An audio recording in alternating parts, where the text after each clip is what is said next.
कर ले मेरे मना। शिव बाबा को याद कर, जी भर उसको प्यार कर, सांसों को आबाद कर ले मेरे मना।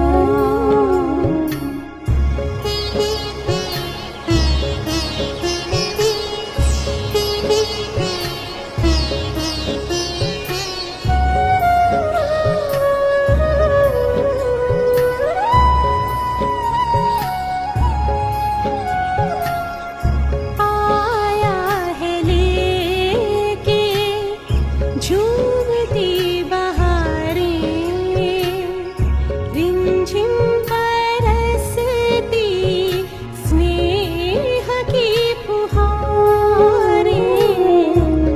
रंग निराला है, रूप सलोना, दिल चाहे उससे जुदा कब न होना। अब ना इंतजार कर, बैठना हिम्मत हार कर, प्रभु का तू दीदार कर ले मेरे मना।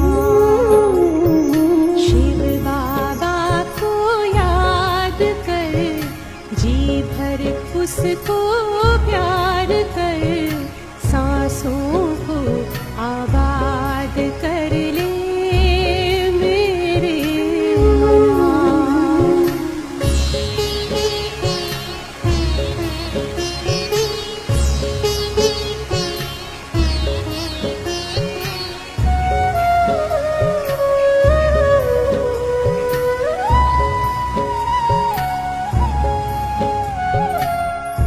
यादों की लहरों में जो लहराए,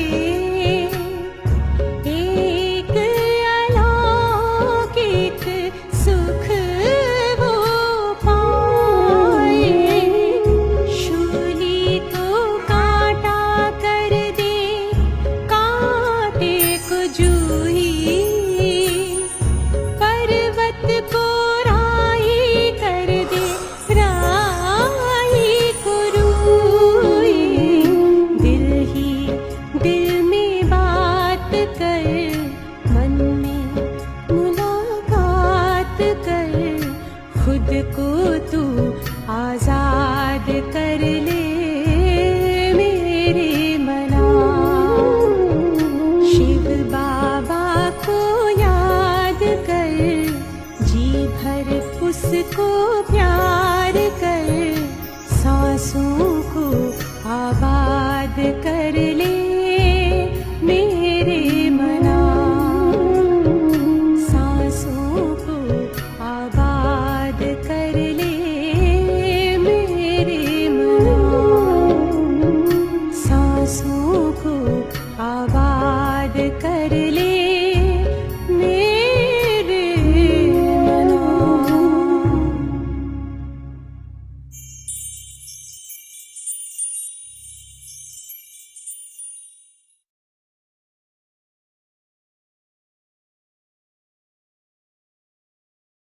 ఓం శాంతి. మధురమైన పిల్లలు, ఇక్కడ మీరు వనవాసంలో ఉన్నారు. మంచి మంచి దుస్తులు ధరించాలి అనే అభిరుచి పిల్లలలో ఉండకూడదు. చదువు మరియు క్యారెక్టర్పై పూర్తి గమనం ఇవ్వండి. ప్రశ్న: జ్ఞానరత్నాలతో సదా సంపన్నంగా ఉండేందుకు సాధనమేమిటి? జవాబు: ఆ రత్నాలు ఎంతెంతగా ఇతరులకి దానం ఇస్తూ ఉంటారో అంత స్వయంగా నిండుగా ఉంటారు. ఎవరైతే విని ధారణ చేస్తారో, విన్న దానిని ఇతరులకు దానం చేస్తారో వారే తెలివైన వారు అవుతారు. బుద్ధి రూపీ జోలెలో రంధ్రాలు ఉంటే అది ఖాళీ అయిపోతుంది, ధారణ జరగదు. కాబట్టి నియమానుసారం చదువును చదవాలి, పంచవికారాల నుండి దూరంగా ఉండాలి. రూపము మరియు సుగంధము రూప్ బసంత్ కలవారిగా అవ్వాలి, అంటే జ్ఞాని యోగి అవ్వాలి. ఓం శాంతి. ఆత్మీయ తండ్రి ఆత్మీయ పిల్లలకు అర్థం చేయిస్తూ ఉన్నారు. ఆత్మీయ తండ్రి కూడా కర్మేంద్రియాల ద్వారానే మాట్లాడతారు. అలాగే ఆత్మీక పిల్లలు కూడా కర్మేంద్రియాల ద్వారానే వింటారు. ఇది కొత్త విషయము. ప్రపంచంలో మానవ మాతృలెవరు ఈ విధంగా చెప్పలేరు. మీలో కూడా నెంబర్ వారుగా పురుషార్థ అనుసారం అర్థం చేయిస్తారు. టీచరు చదివించినప్పుడే విద్యార్థుల రిజిస్టర్ వారి చదువును చూపిస్తుంది. రిజిస్టర్ ద్వారా వారి చదువు మరియు నడవడిక గురించి తెలిసిపోతుంది. ముఖ్యమైనటువంటిది చదువు మరియు క్యారెక్టర్. ఇది ఈశ్వరీయ చదువు. దీనిని ఇంకెవ్వరూ చదివించలేరు. రచయిత మరియు రచన ఆది మధ్యాంత జ్ఞానం కూడా, అంటే సృష్టి చక్ర జ్ఞానం ఉంది. దీని గురించి మొత్తం ప్రపంచంలో మానవ మాతృలకు ఎవరికీ తెలియదు. ఋషులు మునులు ఎవరైతే ఎంతగానో చదివి అథారిటీలుగా ఉన్నారో ఆ ప్రాచీన ఋషులు మునులే మాకు రచయిత మరియు రచన గురించి తెలియదను అనేవారు.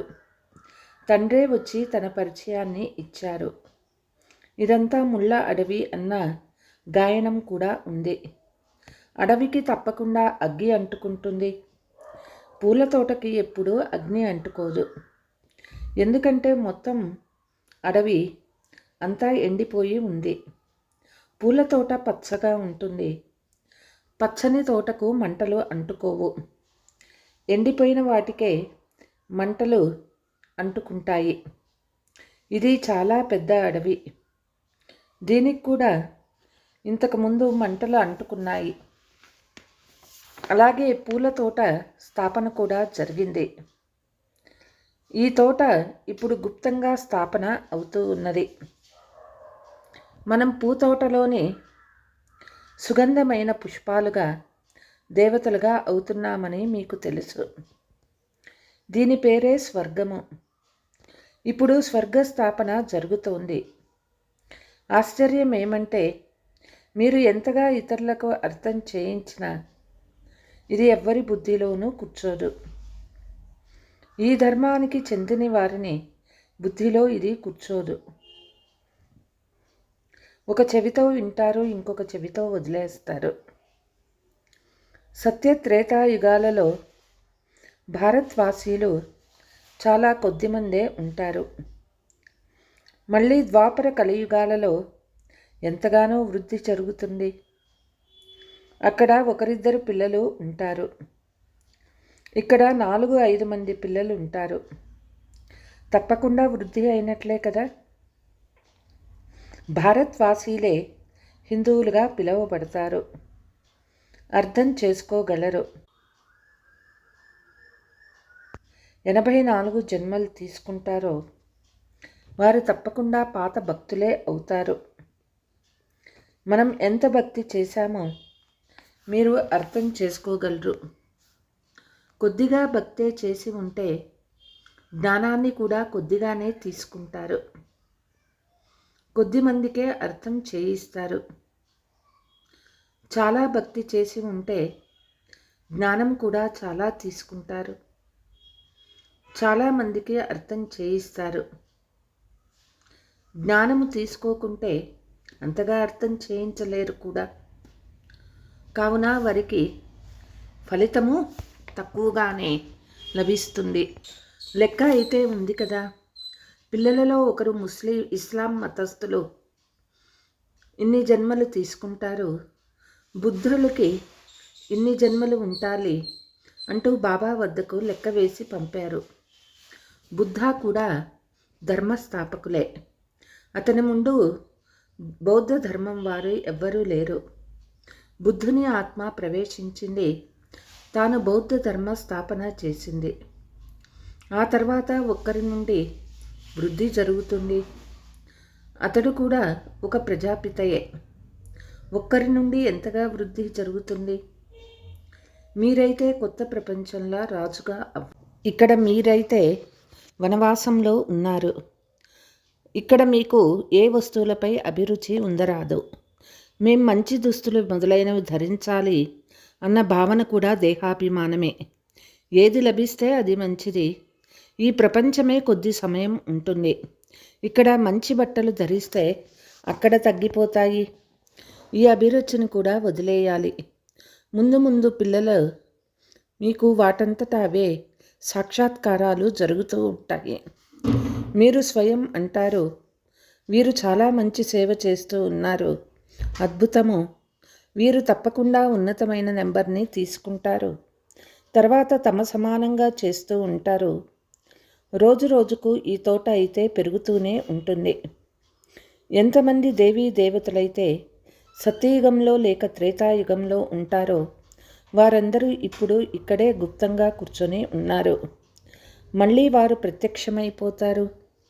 ఇప్పుడు మీరు గుప్తంగా పదవిని పొందుతూ ఉన్నారు. మనం మృత్యులోకంలో చదువుతున్నామని, అమరలోకంలో పదవి పొందుతామని మీకు తెలుసు. ఇటువంటి చదువు ఎప్పుడైనా చూసారా? ఇది ఆశ్చర్యము. పాత ప్రపంచంలో చదవడం, కొత్త ప్రపంచంలో పదవిని పొందడం. ఎవరైతే అమరలోక స్థాపనను, మృత్యులోక వినాశాన్ని చేయిస్తారో వారే చదివిస్తారు. ఈ పురుషోత్తమ సంగమయుగం చాలా చిన్నది. మిమ్మల్ని చదివించేందుకు తండ్రి ఇతనిలో వస్తారు. వారు రావడంతో చదువు ప్రారంభమవుతుంది. శివ జయంతియే గీతా జయంతి అని వ్రాయమని తండ్రి అంటారు. దీన్ని గురించి మనుషులకి తెలియదు. వారు కృష్ణుని పేరుని ఉంచేశారు. ఇప్పుడు ఈ పొరపాటును అర్థం చేసుకోవాలి. మ్యూజియంలో ఎంతోమంది గొప్ప గొప్పవారు వస్తారు. అలాగని వారందరూ తండ్రిని తెలుసుకున్నారని కాదు, కొంచెం కూడా అర్థం చేసుకోరు. బాబా చెప్తూ ఉన్నారు, ఫామ్ నింపిస్తే ఏదైనా నేర్చుకున్నారా లేదా అని తెలిసిపోతుంది. అంతేకాని వారు ఇక్కడికి వచ్చి ఏం చేస్తారు? సాధు సన్యాసీలు మహాత్ముల వద్దకు వెళ్తారు. కానీ ఇక్కడ అటువంటి విషయమేమీ లేదు. ఇక్కడ వీరిది అప్పటి సాధారణ రూపమే. వీరి వస్త్రధారణలో తేడా ఏమీ లేదు. అందుకే ఎవ్వరూ అర్థం చేసుకోలేరు. అతడు ఒక వ్యాపారిగా ఉండేవాడని భావిస్తారు. ఇంతకుముందు వినాశీ రత్నాల వ్యాపారి ఇప్పుడు అవినాశి రత్నాల వ్యాపారిగా అయ్యారు. మీరు అనంతమైన తండ్రితో వ్యాపారం చేస్తారు.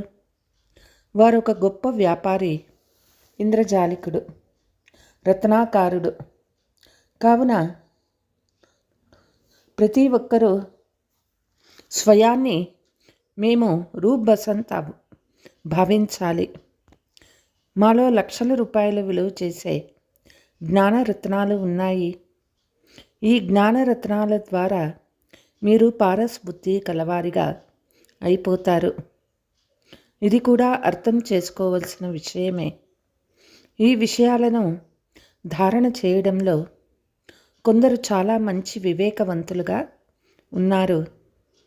ధారణ జరగకపోతే వారు ఎందుకు పనికిరారు. వారు జోలలో రంధ్రం ఉందని, అంతా ఖాళీ అయిందని అర్థం చేసుకోండి. బాబా మనకి అవినాశి జ్ఞానరత్నాలను దానం చేస్తూ ఉన్నారు. మనం వాటిని దానం చేస్తూ ఉన్నట్లయితే నిండుగా అవుతూ ఉంటుంది. లేకపోతే ఏమీ ఉండదు, ఖాళీ అయిపోతుంది.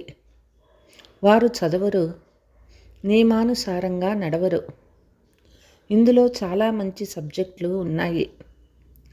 మీరు పంచవికారాల నుండి పూర్తి దూరంగా అవ్వాలి.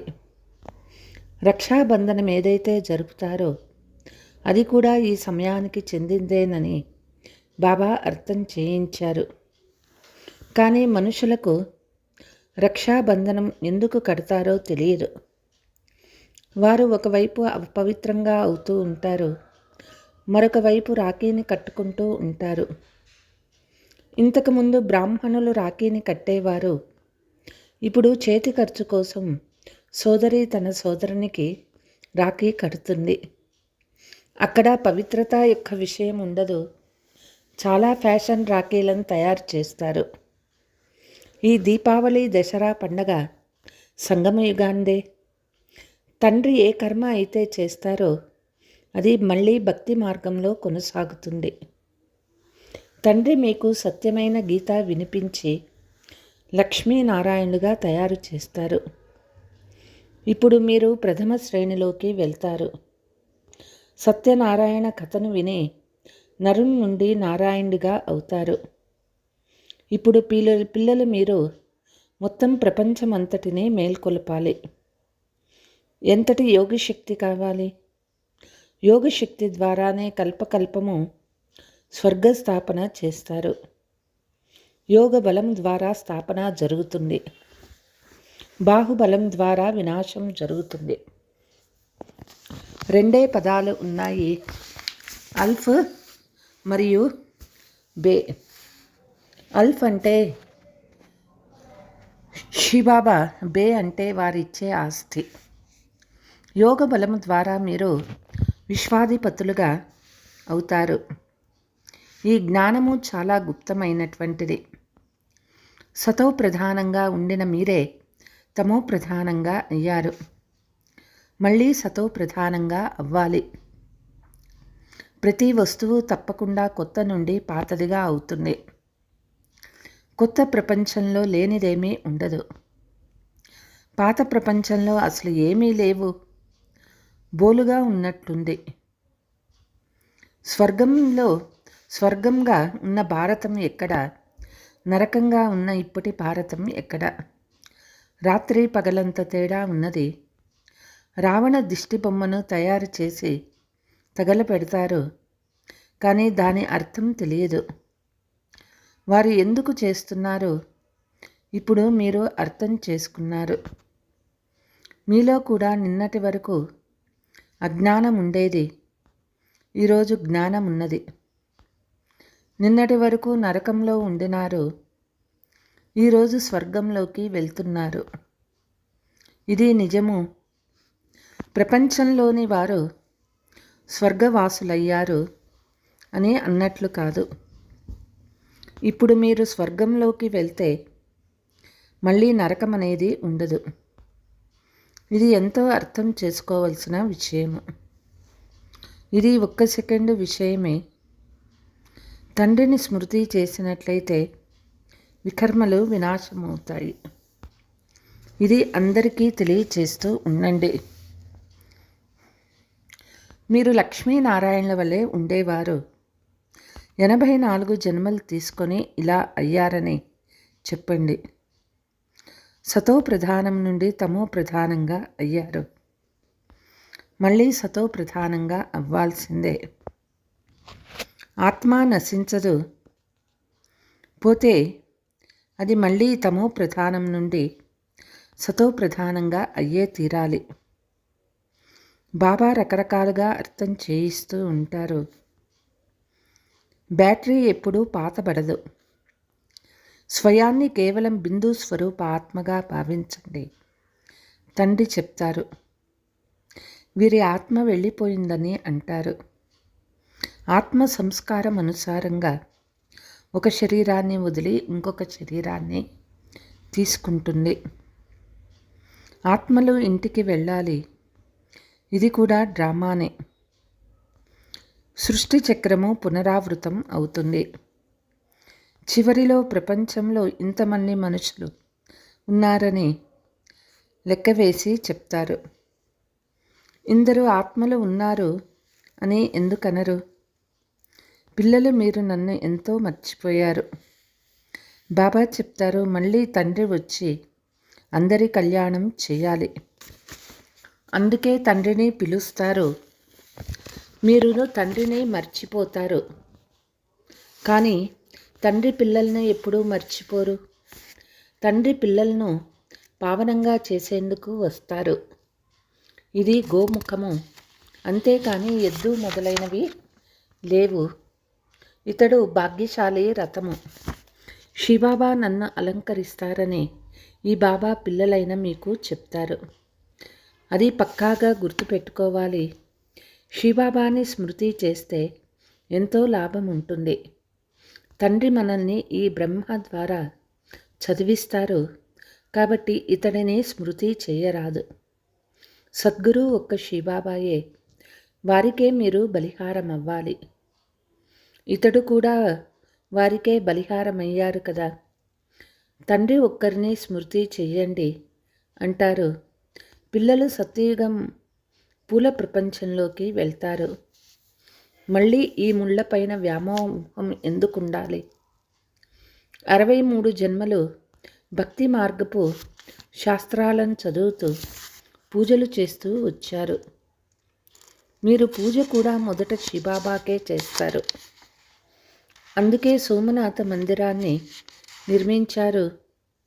మందిరాలు రాజుల అందరి ఇళ్లల్లోనూ ఉన్నాయి. ఎన్ని వజ్ర వైడూర్యాలు ఉండేవి. ఆ తర్వాత వచ్చి దాడి చేశారు. ఒక్కో మందిరం నుండి ఎంతో బంగారం మొదలైనవి దోచుకు వెళ్ళారు. మీరు అంతటి ధనవంతులుగా విశ్వాధిపతులుగా అవుతారు. ఇతడు ధనవంతునిగా ఉండేవారు, విశ్వాధిపతిగా ఉండేవారు. కానీ వారి రాజ్యం ఎన్నాళ్ల క్రితం ఉండేదో ఎవ్వరికీ తెలియదు. తండ్రి అంటూ ఉన్నారు, 5000 సంవత్సరాలైంది, 2500 సంవత్సరాలు రాజ్యం చేశారు. మిగిలిన 2500 సంవత్సరాల్లో ఎన్నో మఠాలు మార్గాలు వృద్ధి చెందుతూ వచ్చాయి. మనకు అనంతమైన తండ్రి చదివిస్తూ ఉన్నారు. పిల్లలు మీకు చాలా సంతోషం ఉండాలి. అపారమైన ఆస్తి లభిస్తుంది. సముద్రం నుండి దేవతలు వెలువడి పళ్ళాలలో రత్నాలను నింపి ఇచ్చినట్లుగా చూపిస్తారు. ఇప్పుడు మీకు జ్ఞానరత్నాల పళ్ళాలు నిండుగా ఉన్నాయి. బాబా చెప్తూ ఉన్నారు, తండ్రి జ్ఞానసాగరుడు. కొందరు తమ పాత్రలను బాగా నింపుకుంటారు. కొందరు పాత్రలు ఖాళీ అయిపోయినాయి. ఎవరైతే బాగా చదువుతారో చదివిస్తారో వారు తప్పకుండా ధనవంతులుగా అవుతారు. రాజధాని స్థాపన అవుతుంది. ఇది డ్రామాలో నిశ్చయమై ఉంది. ఎవరైతే బాగా చదువుతారో వారికి స్కాలర్షిప్ లభిస్తుంది. ఇది అవినాశి ఈశ్వరీయ స్కాలర్షిప్. అది వినాశి. మెట్ల చిత్రం చాలా అద్భుతమైనది. 84 జన్మల కథ ఉంది కదా. మెట్ల చిత్రము, ట్రాన్స్లైట్ చిత్రము ఎంత పెద్దగా తయారు చేయాలి అంటే అది దూరం నుండే చాలా స్పష్టంగా కనిపించాలి. మనుషులు చూసి ఆశ్చర్యపోతారు. ఆ తర్వాత మీ పేరు ప్రఖ్యాతమవుతుంది. ఇప్పుడు ఎవరైతే చుట్టూ తిరిగి వెళ్ళిపోతారో వారు చివరిలో వస్తారు. 2-4 సార్లు చుట్టి భాగ్యంలో ఉంటే నిలిచిపోతారు. దీపం అయితే ఒక్కటే, మరి ఎక్కడికి వెళ్తారు? పిల్లలు చాలా మధురంగా అవ్వాలి. ఎప్పుడైతే యోగంలో ఉంటారో మధురంగా అవుతారు. యోగము ద్వారానే ఆకర్షణ కూడా కలుగుతుంది. ఎంతవరకు తుప్పు తొలగిపోదో ఆకర్షణ కూడా కలగదు. ఈ మెట్ల రహస్యాన్ని ఆత్మలందరికీ తెలియచేయాలి. మెల్లమెల్లగా నెంబరు వారుగా అందరూ తెలుసుకుంటూ ఉంటారు.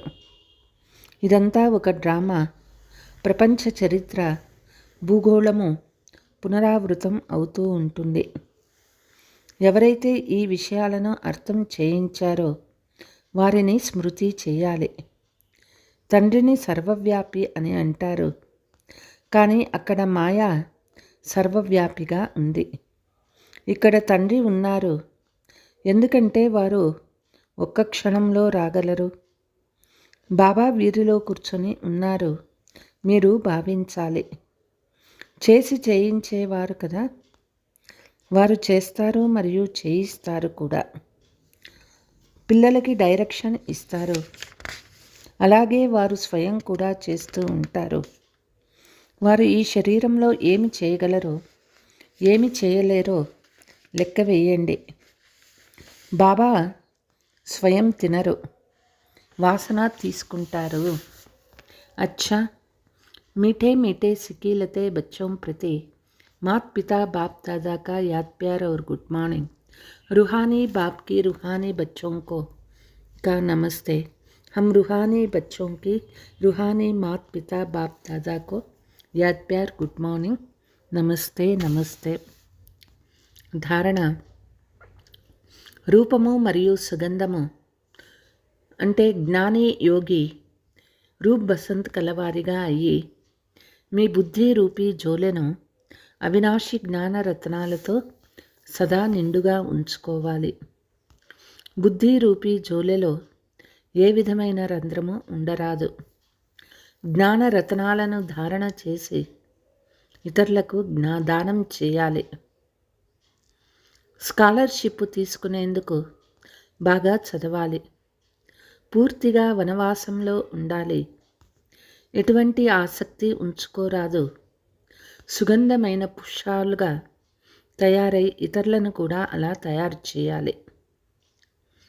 వరదానము: విషయాలనే మేఘాలను చూసి భయపడేందుకు బదులు సెకండులో దాటుకునే సిద్ధి స్వరూప భవ. చాలామంది పిల్లలు శాస్త్రవాదుల వలె విషయాలు తయారు చేయడంలో చాలా తెలివిగా ఉన్నారు. ఎటువంటి విషయాలు తయారు చేస్తారంటే అవి వింటూనే తండ్రికి కూడా నవ్వు వస్తుంది. అయితే ఇతరులు ప్రభావితమవుతారు. ఈ అనేక ప్రకారాలైన విషయాలు వ్యర్థ రిజిస్టర్ యొక్క రోల్ను తయారు చేస్తూ ఉంటాయి. అందువల్లే వీటి నుండి తీవ్రంగా ఎగిరిపోండి. అమాయకులుగా అవ్వండి. తండ్రిని చూడండి, విషయాలను చూడవద్దు. ఈ విషయాలే మేఘాలు. వీటిని సెకండులో దాటుకునే విధి ద్వారా సిద్ధి స్వరూపులుగా అవ్వండి. స్లోగన్: ఏ విషయంలోనైనా ప్రశ్నార్థకం ఉత్పన్నం అవ్వడం అనగా వ్యర్థ ఖాతా ప్రారంభం అవ్వటం అని అర్థం. అవ్యక్త ఫరిస్తా స్థితి అనుభవం కోసం మీ హృదయంలోని శుభభావనలను ఇతర ఆత్మల వరకు చేర్చండి. సైలెంట్ శక్తిని ప్రత్యక్షం చేయండి. ప్రతి బ్రాహ్మణ పుత్రునిలో ఈ సైలెంట్ శక్తి ఉంది. ఈ శక్తిని మనస్సు ద్వారా, శరీరం ద్వారా ఇమర్జ్ చేయండి. 1 సెకండ్లో మనస్సు యొక్క సంకల్పాలను ఏకాగ్రం చేయండి. ఫరిస్తా రూపం ద్వారా వాయుమండలంలో సైలెంట్ శక్తి యొక్క ప్రకంపాలు వ్యాపించగలవు. అచ్చా, ఓం శాంతి. जो मिला तुमको अब तक वो तेरे ही कर्म फल, गर फल अच्छा चाहिए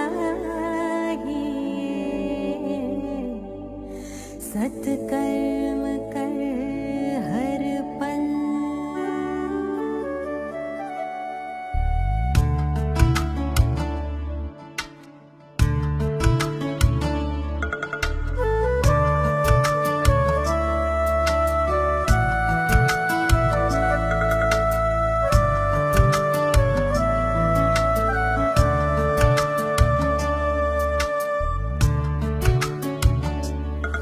कर्मों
जिसकी